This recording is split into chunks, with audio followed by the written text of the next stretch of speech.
आज ही डाउनलोड करें और अपने पसंदीदा शोज का आनंद लें। ओह या अल्लाह। जोया, जोया हमें माफ कर दीजिए, हमें लगा कि कोई और है।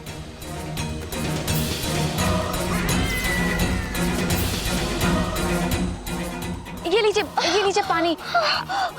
अब आग धो लीजिए। थोड़ा और। ओह, या अल्लाह कितना जल रहा है। तनवीर, मैंने तुम्हारा नाम पुकारा था। तुम्हें मेरी आवाज की पहचान नहीं है क्या? सोया, हम आपसे क्या कहें, उस आग वाले हादसे के बाद ना हमारे दिल में खौफ सा बैठ गया है। जरा सी भी आहट होती है तो चौंक पड़ते हैं। इसी गलतफहमी में हम आपको पहचान नहीं पाए। हमें माफ कर दीजिए जोया, हमें अंदाजा ही नहीं था कि आप हैं। तनवीर, प्लीज मुझे बताओ कि कौन शख्स है जो तुम्हारे पीछे पड़ा हुआ है। जोया, इसके बारे में हम आपको कुछ नहीं बता सकते। आप अंदर चलिए। हाँ। पर तनवीर, मैंने तुम्हारा नाम 2 बार पुकारा और बहुत जोर से। मैं तुमसे पूछ रही थी कि तुम यहाँ क्या कर रही हो, और भी कुछ बात कर रही थी। तुम्हें कैसे लग सकता है कि कोई और है? तुमने क्यों मेरी आवाज नहीं पहचानी? हमने आपसे कहा ना जोया, हम उस आग वाले हादसे के बारे में ही सोच रहे थे, इसीलिए बेख्याली में आपकी आवाज पहचान नहीं पाए। ओके, कम।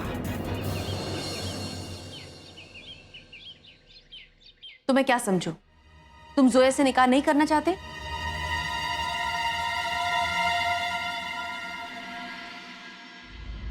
या अल्लाह, तुम उससे कुछ बोल क्यों नहीं देते? और इतना शर्मा क्यों रहे हो? इतना शर्माना सिर्फ लड़कियों पर अच्छा लगता है, लड़कों पर नहीं। अम्मी। क्या करेगी अम्मी? जो करना है सब तुम्हें ही करना है, और जो बोलना है वो तुम्हें ही बोलना है। असद, अम्मी, मैंने कोशिश की थी। वो कोशिश नहीं होती। कोशिश वो थी जो उस दिन तुमने एयरपोर्ट पे की थी, जब जोया इंडिया छोड़ के जा रही थी। तमाम लोगों के आगे तुमने उसे अंगूठी पहनाई थी। कहाँ गया वो असद? मैं कुछ नहीं जानती।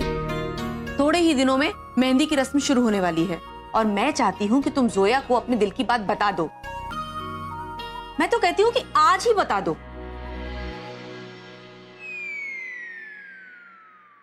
और ये क्या है, मिस फारूकी, मिस्टर खान? मेरे ख्याल से तुम निकाह के दिन भी काजी से यही बुलवाओगे। मिस्टर खान, क्या आपको मिस फारूकी से ये निकाह कबूल है? क्या असद, तुम आज भी बिल्कुल वैसे हो जैसे बचपन में थे। बाहर से तो बहुत बहादुर और अंदर से बिल्कुल डरपोक। तुम सुन रहे हो ना? जी अम्मी, आज कह दूं। I hope you will not disappoint me. I won't अम्मी, आई टेल मिस फारूकी।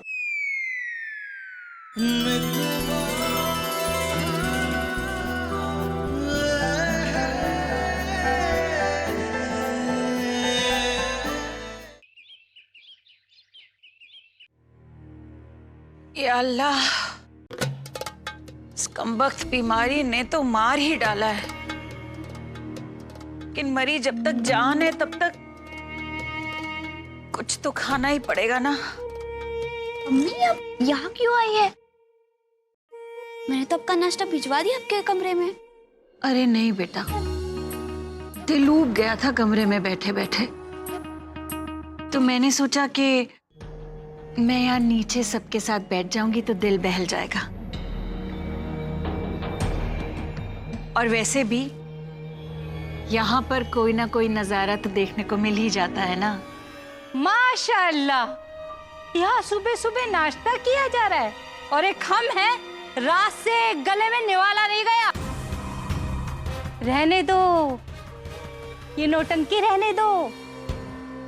उनके सामने करना जिन्हें हकीकत का पता ना हो।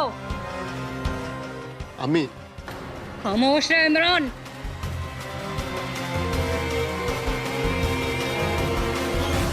आज फैसला होके रहेगा। कहाँ है राशिद मियाँ? कहाँ है शरीन? अरे जब बच्चों को तमीज सिखाने की फुर्सत नहीं थी तो पैदा क्यों किया?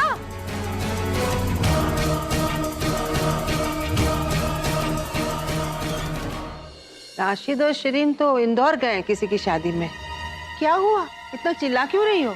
वाह, है क्यों चिल्ला रही हूँ? लाडली पूरे जमाने में इज्जत उछा लाई, आप लोगों को पता भी नहीं है। ला ये फोन, ये देखो देखो देखो।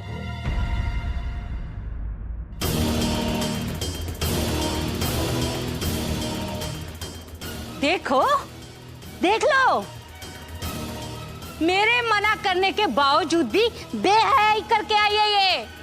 हाँ। अरे हसीना, ये तो घर का फंक्शन है, घर की रस्में है। अल्लाह, ये घर का फंक्शन है? गली गली ये नाच देखा जा रहा है, हैं? वाह, घर के अंदर मियाँ बीबी बंद कमरे में बहुत कुछ करते हैं। कल को तुम तो ये कहोगे ये भी घर की बात है। वो असद अहमद खान है जिसकी अम्मी को राशिद मियाँ ने बरसों पहले छोड़ दिया था, और वो अब भी तुम्हारे अब्बू पे डोरे डाल रही है? अपनी अम्मी की सौत की खुशियों में शरीक होने गई थी। क्यों? क्योंकि असद अहमद खान हमारे भाईजान है। हो सकता है ये सुनने में आपको अच्छा ना लगे, लेकिन आपके अच्छे लगने या ना लगने से सच्चाई नहीं बदल जाएगी। माशाअल्लाह, है? बहुत भाईचारा है। हमसे तो कहा गया था कि दोनों घरों के बीच में कोई डोर ही नहीं है। अब तो भाईचारे की डोर जुड़ गई है, और तो और नजरों की शर्म भी नहीं रही। खुलेआम कह रहे हैं कि असद अहमद खान हमारा भाई है। रिश्ता करते वक्त हमें ये नहीं बताया था कि हमारे यहाँ एक नाचने वाली आ रही है।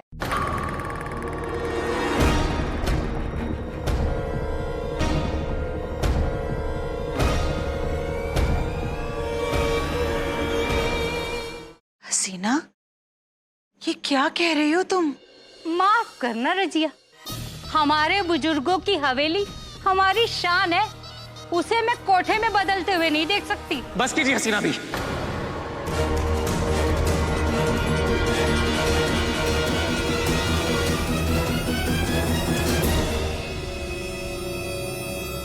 ये सब क्या कह रही हैं आप? और कौन से खानदानी लोग अपनी होने वाली बहू को लेकर ऐसे अल्फाजों का इस्तेमाल करते हैं? हम खामोश हैं, कुछ नहीं कह रहे हैं। इसका ये मतलब नहीं है कि आप निखत के बारे में जो चाहे कहेंगे। और इमरान मियां, आपकी अम्मी यहाँ खड़े होकर आपकी होने वाली बीवी की बेअदबी कर रही हैं, और आप यहाँ खड़े होकर तमाशा देख रहे हैं। एक लफ्ज़ नहीं बोला गया आपसे। इस बात को यहीं खत्म कर दीजिए आप।